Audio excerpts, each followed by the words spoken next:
Okay guys, come a little closer. Somebody just said Don't say that. Say it later. Okay. Okay, are we all here? Nobody stayed on the bus? Good. Okay guys, this is the model of Jerusalem built by Professor Aviona from the Hebrew University. He made this model in a scale of 1 to 50. So everything originally would have been 50 times larger. Good, thank you. The model of Jerusalem was transferred to this place from another place, and now it's kept here in the Israel Museum. Now how do we know that that's what Jerusalem would have looked like? So first of all, we don't know. Okay, we don't know, but we have some information. We have the archaeological digs that we have done in certain places. We have the Josephus, the writings of Josephus Flavius, very, very important to us. We have the New Testament, and we have the Mishnah. When you put all those together, you get a pretty good picture of what Jerusalem will be like. Of course, if you really want to know what it would have looked like, we have to destroy completely the old city of Jerusalem, which is something we cannot do and we don't want to do. Okay? So when you put all those things together, that is what Jerusalem would have looked like in the year 66 AD. It was destroyed in 70 AD. And the Romans leveled the city to the ground. Jesus said there won't be a stone left on top of another stone. Yesterday you were at Dominus Levi where he wept over Jerusalem. Okay? And he predicted it. And that's exactly what happened. And people didn't want to hear, didn't want to listen, and they thought that they can fight and win a war against Rome, which was of course crazy. To think to have a war against and win it against the Romans. The revolt lasted, as we already know, 4 years. It started in 66 AD and it ended up in 70 AD with the destruction of Jerusalem, except Masada, which was 3 years later. Okay? So let's go a little more into detail. You are standing now where we were the other day, standing on the Mount of Olives, looking at Jerusalem. Okay? So we are on top of Mount of Olives, and what do we see? We don't see the Dome of the Rock, and we don't see the Al-Aqsa Mosque. We see the temple. Okay? That's about what the temple would have looked like. We do see a few things that we already been to. Outside the city had 3 walls altogether. The first wall, the second wall, and the third wall. The third wall was built after the crucifixion. So Garden Tomb and Holy Sepulchre are outside the second wall. Okay, I told you there are 2 sides for that. We will see them, both of them. We have been already to the Pool of Bethesda. You see those 2 pools with the red tiles? Yeah. Okay, and we have been to the Temple Mount. We have been up there. Of course, on Temple Mount, I haven't been able to show you anything from the temple itself. We did see the Western Wall, which is the only thing that we saw, but reminding you again, the Western Wall is not part of the temple, okay? It's a retaining wall that Herod the Great had built. But this temple is the Herodian temple, as Jesus would have seen it when he came to Jerusalem. Now we're looking from east to west, okay? And then we see the 3 walls. The first wall starts right here at this corner of the temple, the southeast corner. That's, by the way, called the pinnacle of the temple. And that goes including the city of David, where we're going to be this afternoon, all the way to this where those people are standing now, to the 3 towers. Okay, you see those 3 towers? That's where we are. That's where the first wall goes, that far. Let's see if your thing works. Well, it works to my hand. It doesn't work all the way. Well, if it would have been dark, it would work, right? Mm-hmm. Yeah, but it's not. Okay, so this is the first wall. The second wall of the city is from those 3 towers to the Antonia Fortress. We're going to be there tomorrow. Herod the Great built this.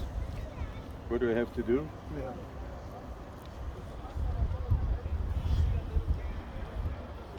Too much there. Sit on the wall. Sit on the wall. Ah, okay, great. Okay, that's wonderful. Okay, so the second wall goes from the citadel all the way to the Antonia Fortress, that big building with the 4 towers. Okay, that's the Antonia. We will be there tomorrow.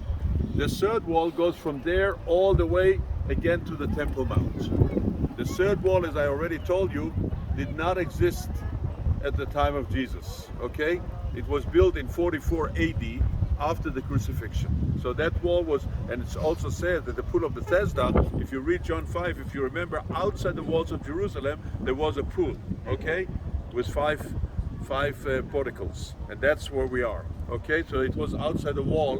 The second wall was the one that already existed and built by King Herod. That's that wall up there. Okay, now let's talk about the temple. Oh, why it doesn't work in my hand?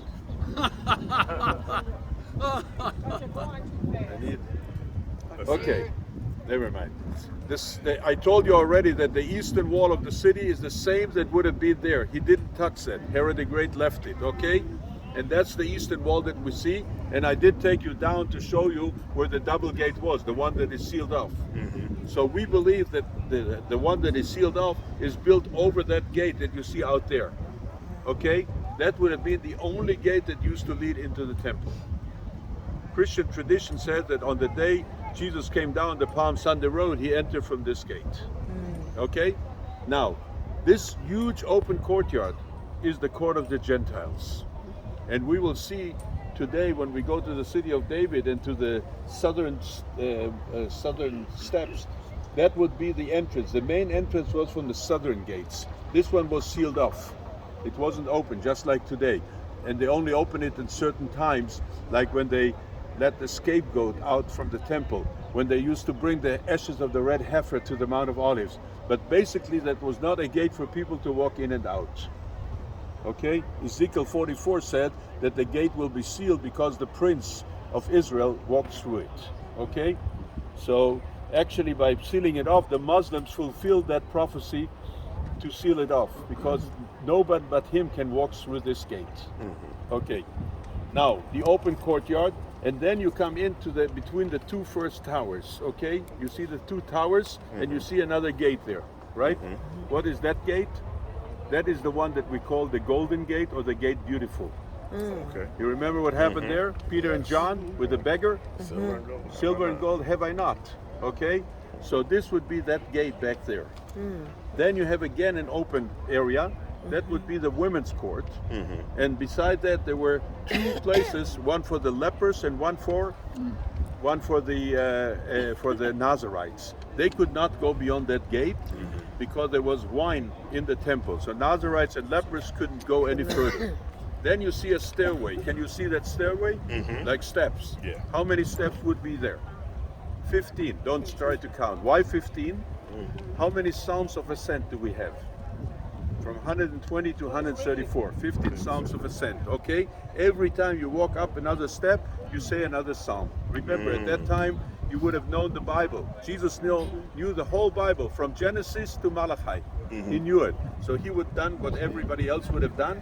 And then you see another gate, which is called the Gate of Nicanor. Nicanor was a rich Egyptian Jew who gave a lot of money to build a temple, so he named the gate after him.